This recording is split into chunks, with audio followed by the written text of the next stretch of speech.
Zdravo, deco! Ja se zovem Neda, a danas vam pričam bajku Uspavana lepotica. Nekada davno, u jednoj dalekoj zemlji, živeli su kralj i kraljica, koji su dugo čekali na svoju ćerku. Ili sina. Jako su želeli da dobiju dete. Jednog dana dobili su devojčicu. Te sreće! Nazvali su je Aurora, što znači zora. Kralj je odlučio da napravi veliko veselje. Pozvao je sve svoje prijatelje, sve ljude koji su živeli u kraljevstvu i naravno vile iz šume. Pozivnice su nosili kraljevi podanici. Međutim, kada su nosili vilama, taj podanik je zaboravio da odnese jednoj 7. vili. Tako su svi zaboravili na to i on je zaboravio. Kako je proslava počela, dolazili su gosti, darivali su devojčicu raznim poklonima. Kralj je, kada su svi došli, ustao, svima se predstavio i rekao: Dobrodošli, dragi moji gosti, dragi moji prijatelji i svi vi koji živite u našem kraljevstvu. Mojoj sreći nema kraja. Moja žena i ja smo dobili predivnu devojčicu, nazvali smo je Aurora i danas smo vas sve pozvali da vas upoznamo sa našom ćerkom i sa našom velikom srećom. Posle njegovog govora, vile su se okupile oko kreveca devojčice. Darovale su je lepotom, inteligencijom, raznim veštinama, razigranošću, srećom. I kada je 6. vila trebala da je daruje, na vratima se pojavila 7. vila. Užasno besna. Kako ste vi napravili svo ovo slavlje, a mene niste zvali? Svih 6 mojih drugarica vila su tu, a mene niko nije pozvao. Mnogo je bila besna, odmah je došla do kreveca, pogledala je bebicu i rekla joj: kako si slatka samo, pogledaj kako se divno smeješ, ali nećeš još zadugo. 16 godina kad napuniš, tada ćeš se ubosti na vreteno i pašćeš i nikada se više nećeš probuditi. Nasmejala se zlobno i nestala. Tada je 6. vila doletela do kreveca. Poželela je svoju želju. Neka ova kletva ne bude tako strašna.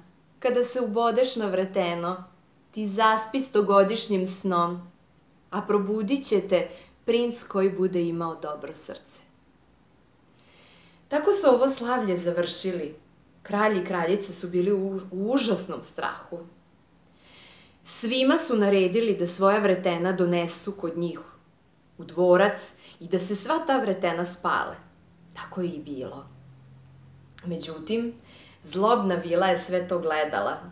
Smejala se. Kralju, sva ta vretena će biti spaljena, da, ali jedno vreteno ostaje kod mene. I na njega će se ubosti tvoja ćerka kad navrši 16 godina.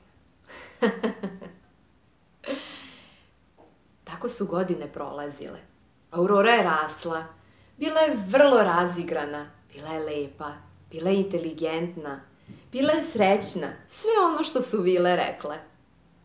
I kada se približio njen rođendan, došli su svi ponovo, kao i na njenom rođenju, na proslavu 16.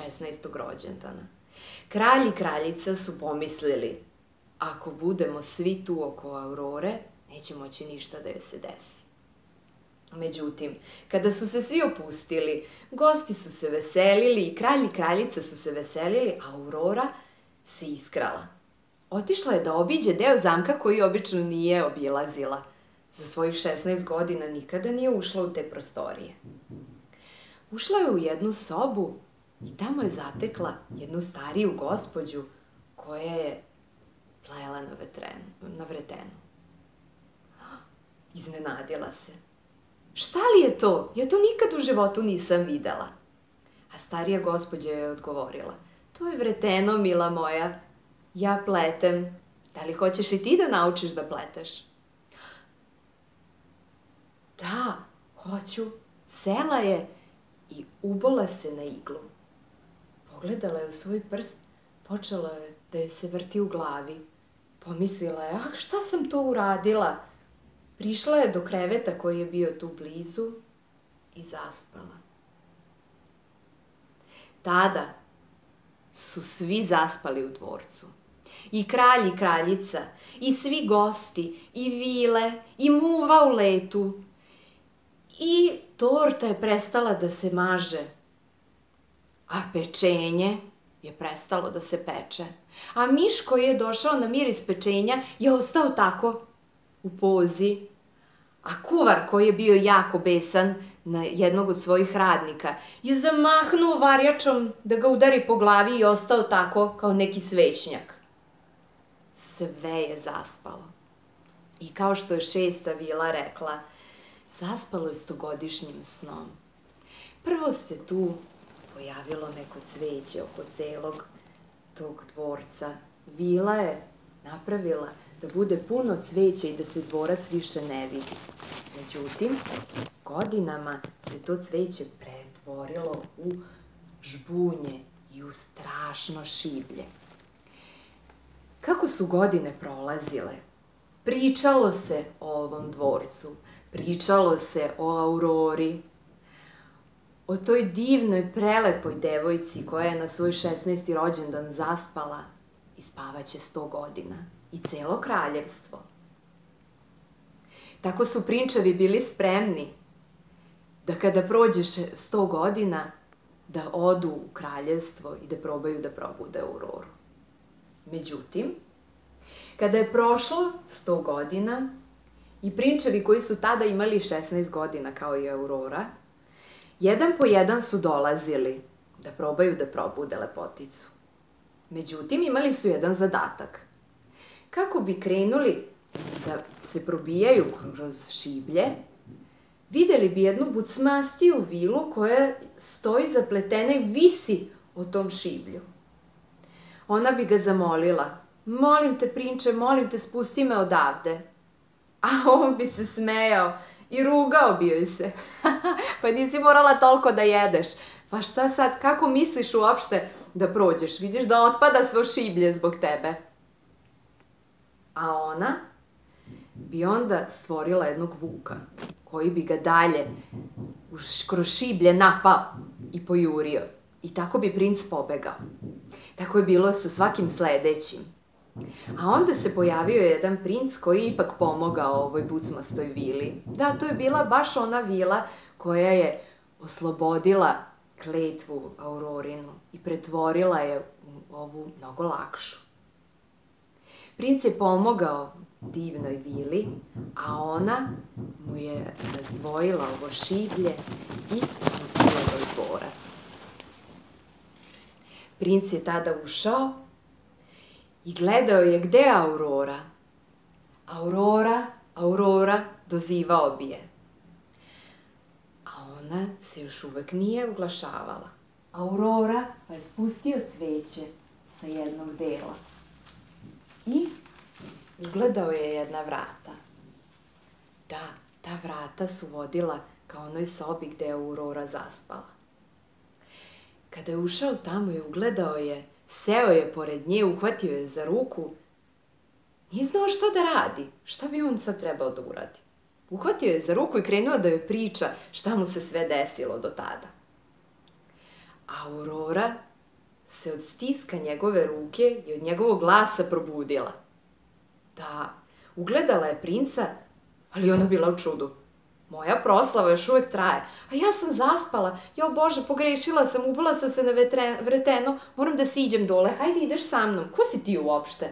I princ joj je umeđu vremenu dok su silazili dole ispričao kako ona spava već 100 godina i sve ono što smo već ispričali. Kada su sišli dole, probudili su se kralj i kraljica. Probudile su se muve, probudili su se svi u kraljevstvu. Čak je i ona torta nastavila da se maže, a pečenje je nastavilo da se peče. A onaj miš se odjednom pokrenuo i otišao je po sir koji je pao ispod stola.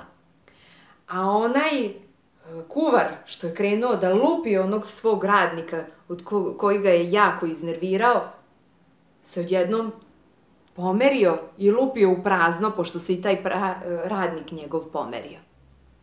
Tako je nastavio život u ovom divnom kraljevstvu. Aurora je upoznala princa sa kraljem i kraljicom. Oni su mu bili jako zahvalni, zato što je on dobrog srca došao i čitavu ovu čaroliju pokrenuo i izbrisao. Tako su ga oni zvali svaki put kada se u dvorcu nešto lepo dešavalo. Aurora i on su se družili i iz njihovog druženja se razvila ljubav.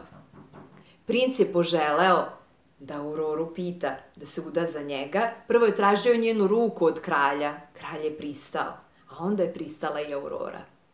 Tako su oni živeli srećno do kraja života. Svi su bili zahvalni princu na ovom divnom gestu.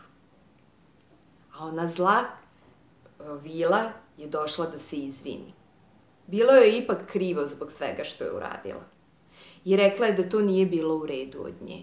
I da ona želi da im i dalje bude prijateljica. I da bude prijateljica svojih 6 drugarica vila. I tako je i bilo. Oprostili su joj. I svima je bilo lakše. I onima koji su njoj oprostili i njoj koja je odjednom bila deo sve te divne priče. Deco, budite dobri prema svojim drugarima. Pokažite im da nije teško biti dobar. Pokažite im da ćete im pomoći i sledeći put će neko drugi vama da pomogne. A lepota, deco, lepota nam dolazi odavde, iznutra. Kada budemo pomogli našem drugaru, bit ćemo mnogo lepši. Zapamtite to. I vidimo se sledeći put kada ću vam pričati neku drugu priču. Ćao!